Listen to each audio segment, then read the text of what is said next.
Hello everyone, and welcome back to Dr. Alejandro's lab. I'm here with another Outriders video.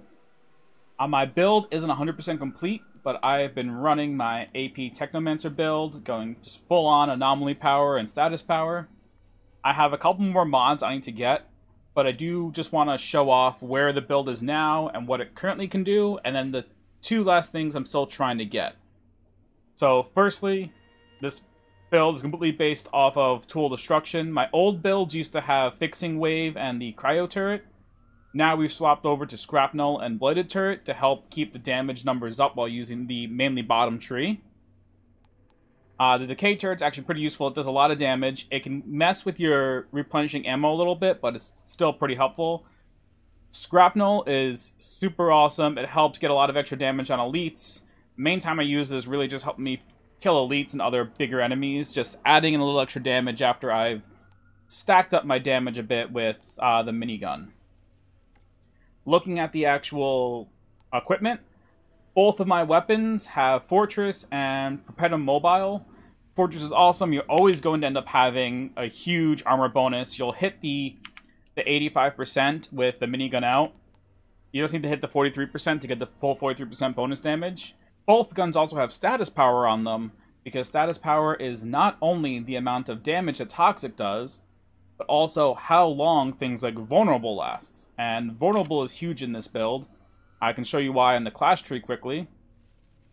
Most of my gear is currently Anomaly Power, Status Power, Cooldown Reduction. The helm currently is Anomaly Power, Cooldown, Skill, Life Leech. I'll hopefully replace that to Status Power at some point later on. And then the boots don't have cooldown reduction right now, because I haven't been able to find a pair of boots that can replace this at the moment. I hope to soon, because I do want to get that last bit of cooldown reduction going. But overall, the build is really based around Massacre. You get kills, you're getting 38,000 anomaly power when you're playing at CT15, which can stack up pretty quickly. And as long as you're getting kills, those stacks will stay around. Against a lot of elites, you're losing it, which is where the extra mods I'm missing are. Making use of Anomaly Echo, because I'm constantly using abilities, so we'll have that 11,500 anomaly power bonus happening most of the time. We have a lot of the other tool destruction, minigun-based abilities, the 100% base ammo. We get the little bit of extra armor from Damage Absorber. Over here, we're currently using Fortify and Move Groove. Move Groove is one of the two that I am looking at replacing later on. Because while it's nice, the extra anomaly power is great, there are certain times where you get completely surrounded by enemies where for a little bit you can't actually move. So out of all the different ones we have, that's kind of the weakest. On the gloves, we currently have Long Winter, which is completely useless, but I haven't found another set of gloves that have the anomaly power, cooldown, status power with a different ability that would actually help me out. So currently that's the other one that I want to replace, is Long Winter. Stand Tall, you get the 9,000 anomaly power and out of cover. With the minigun, you can't go into cover, so you always have that going. On the boots, we have the Radical Therapy, 15% more damage into enemies afflicted by Toxic. So the two mods I'm missing is the 25% more damage to enemies with Toxic, so that'll give us a total of 40%. And I'm also missing the 25% more damage to elites, because that'll help us clear through the elites a little bit quicker and just actually push through things so much nicer. That DPS increase will help ensure gold on a lot more levels that I'm currently missing gold on. Class tree, this is one of the big things that's changed. I'm still using the bottom tree. Moving down along to get the max tier ordnance skills, increase anomaly power 50% for 10 seconds. So that works with both when you first pull out your minigun and also when you use Scrapnel. So Scrapnel helps you get that along, keep that bonus up. You also have the decay skills, increase anomaly power by 30% for 10 seconds, and that's where the decay turret comes in. So when you use that, you get a boost of anomaly power as well. After going through this tree, I moved up through Wipeout. Lower health enemies take more damage. And I moved over here, where when Toxic is afflicted, Vulnerable is also afflicted. And we make Vulnerable 40% more effective. So with this, now we have the decay turret putting Toxic in everything, which is doing actually pretty high damage over time. It's pretty nice how much damage the decay turret's actually doing with the Toxic damage. And it's also putting Vulnerable on, which is adding a lot of extra damage to all your skills. Your damage numbers go up so much once Toxic gets put on an enemy. And that's why that status power is so important. Keep invulnerable on longer. So I still need to get another piece to raise up the status power a little bit more. But once that happens and I get the cooldown reduction, I'll be feeling a lot better. Right now, when it comes to the different expeditions, Archways of Enoch is the one that I can basically guarantee I'm going to gold it on CT15. A few of the others, they go kind of hit or miss depending on how well I do and what mistakes I make. Heart of the Wild is possible. There's also Stargrave, which is also doable. Typically, if I miss gold, it's like right on the cusp of being the gold. And those will both get so much better once I have those last 2 mods I need. But I'm going to jump into Archways, because this is the one I'm most consistent on. It's the one I farm the most. Alright, so here we are at the start of Archways of Enoch, which is my favorite one. It's the one I've done the most. I have the most knowledge of it. And we're going to try and show you how I go through it. I'm definitely not the best Outriders player at all. I'm probably making mistakes. There are things I can do to speed up my time and like how I path and everything else. But this will just give you an example of how it ends up working on CT15. And my favorite of the expeditions, this is the one I play the most. I'm so used with the others. I'm a little slower on some of the others, but I think a lot of that comes down to not having as much experience with them. I do this one the most, so I tend to perform the best at it. At the beginning, I'm not using any of the abilities because I just want to stack on these Purphoros. This way I can kill the Broodmother quicker when the Broodmother comes out. So I don't want my skills to get any of these kills. I just want the minigun to get everything. This way I can throw this out, get that damage in, over 100,000 damage a shot. Stacks up really nicely there, get a couple kills, just keep moving. And we just keep shooting, we kill other things, we kill. Alright, now at this point I start moving back a bit. I don't want to be fully up front because some of the staircases are annoying, some of the enemies don't want to really work with you. So the goal is to try and get back all the way to the far side. I'll throw this down just to help a little bit. I'll throw you out there because for some reason you don't want to come to me. Alright, now we have more enemies. I'm losing a little bit of stacks. I had that slow down there. It really messed me up. So I lost all my stacks on my damage, but still be able to get through this alright. I just gotta keep moving back towards the doorway to keep the enemies coming to me. Throw that out. Keep everything taking damage, everything that's at a distance. Try to hit with shrapnel. And we just keep shooting, keep firing, throw down to the K turret. Yeah, get rid of all these venomous dudes. There we go. Alright, this is not too bad. A little slow. My fastest run through here is about 158. That was about 2.5, 2.6. So that went a little bit slow. I messed up a couple times, but there's always going to be variability. I'm not going to be able to perfectly replicate every run. Big change in terms of timing is in the last room. This second room, generally pretty consistent, as long as I don't really screw something up. The third room, there can be a lot of variability, just how things end up happening. I've had runs of Archways in CT15 that's been 9 minutes, and runs that have been 11 minutes. I'm just not able to get myself that consistent. But here we go. I normally start, I kill 3 of the Purphoros, get a little bit of stacking damage, throw down to the K turret, keep trying to focus on the Purphoros. Just get the damage numbers up. I use the K turret to keep the bonus damage.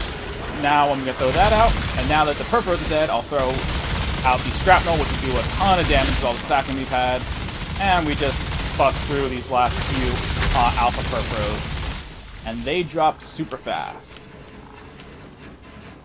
Second wave's also going to have some of them, so we'll still be using the K turret in the middle, just to keep the toxic and vulnerability on the enemies as much as possible.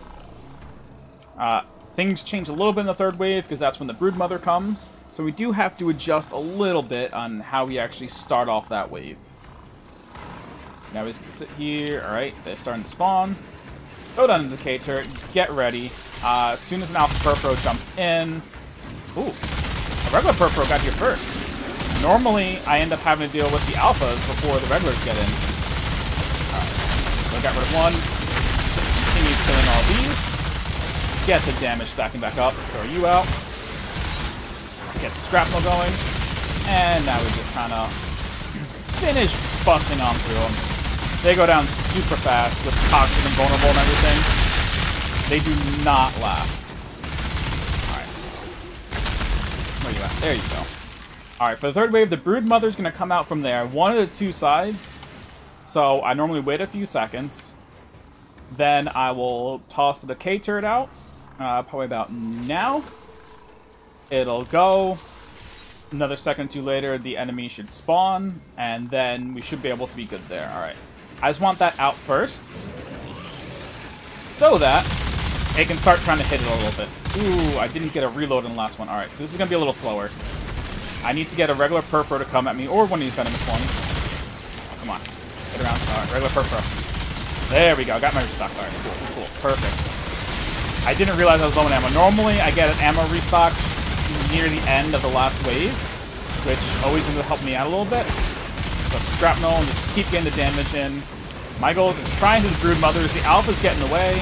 I kill them as they come, mainly for the ammo, like that, and just keep throwing out the abilities. Shrapnel every time it's up. And the toxic damage, you just saw, I was doing like 20k, and now I'm doing 33k a bullet. It's such a huge increase having all of that going on. So we try to take advantage of that as much as possible. The fourth wave, not too bad. With the way I handle the fourth wave is as soon as they spawn, I throw shrapnel and decay turret towards the gate. I don't want them to hit the enemies. The wave after has mouth perfos. This is just little guys. So I want to stack on them, but I do want to have the extra anomaly power just to get the initial damage going faster. Because using both abilities gets me up to 24k damage. Like 24, 25k to start. Whereas otherwise, I would have been sitting at like 17k. So it's a big damage increase at the start. I just don't want the ability to hit them at all. Alright, now we prep. Now we have some Alpha Perfros and some Sylvan Maulers, but them we literally don't really care about. We can kill them as we wish. Once enemies jump in, I will just start using Shrapnel just to get damage up. Rethrow the decay turret, keep it going. Alright. And we've busted through them all. Perfect. Done. No other wave is going to come before this finishes the timer. I'm still slightly slow. I normally get out of here between like 6 minutes and 6:30. It's the final room that has the biggest chunks of variability. There's a storm. It all depends on how many Perforos I kill. I don't know the exact number to really make it work perfectly. But there are times where I can have a huge amount of stacks going into the later elite fights, and sometimes where I'm basically starting over with stacking. And that's the difference between the 9-minute runs and 11-minute runs. Is if I'm able to keep stacks going for the set of 2 brood mothers that are going to spawn later on. Alright. So I wait a couple seconds, it won't let me do it first. I throw out my decay turret over there. I don't want it to hit anything, but I want the initial damage boost. I kill some Perforos. I throw out another decay turret down here to start hitting them. And then we start getting the damage in. Yeah, you're there. Kill them. Throw out the shrapnel. Goal is to get rid of one of these guys as fast as possible. Throw down another one. Decay turret. Just keep it going. And the first behemoth's about to go down. Alright, first behemoth's down. Now we can stack up again on some of these regular Perforos. Rethrow the decay turret. And just keep the numbers going. Keep hitting. Keep stacks. Do that.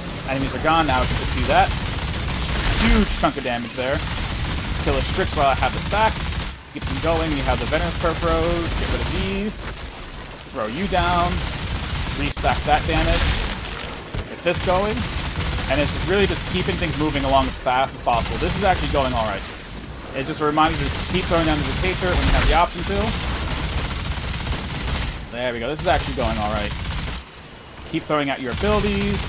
I'll kill the Venomous, keep the stacks. I'll kill a Strix there.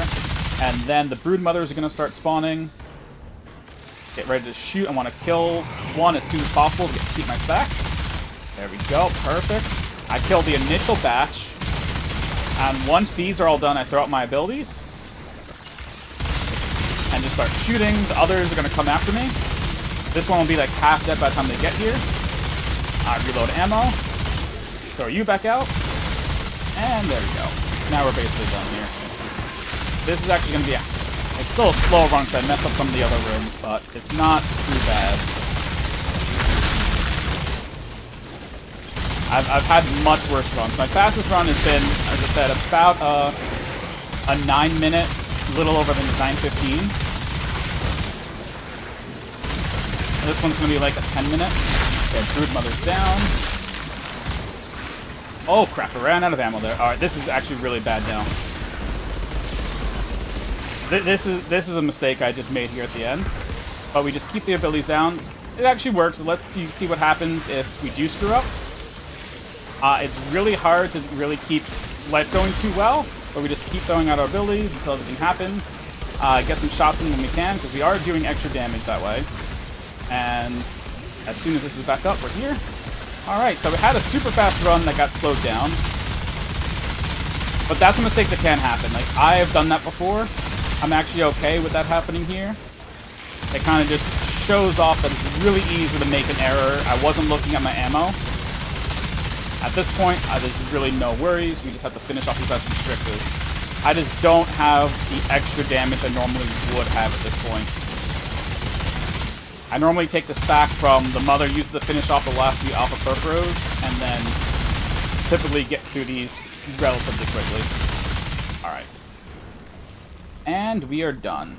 A little slow because I made a mistake at the end. And that's something that can happen. I know someone said in the comments in a previous video about making some mistakes. That's one of them. Luckily, it occurred right at the end. I stopped paying attention because I was like, alright, we won already. And that can really mess you up. But hey, there we go. That's Archways on CT15. You got to see a little mistake at the end. And we all learned a little bit. Anyway, I hope you enjoy it. I will have one more video once I finally get those last few mods and finish the last piece of equipment I really need. And that'll be the final build, and I can show it off on some of the other expeditions that I think it can do better on at that point. Anyway, thank you all for coming out. Please hit the like button, please subscribe, and this will be Dr. Alejandro signing out.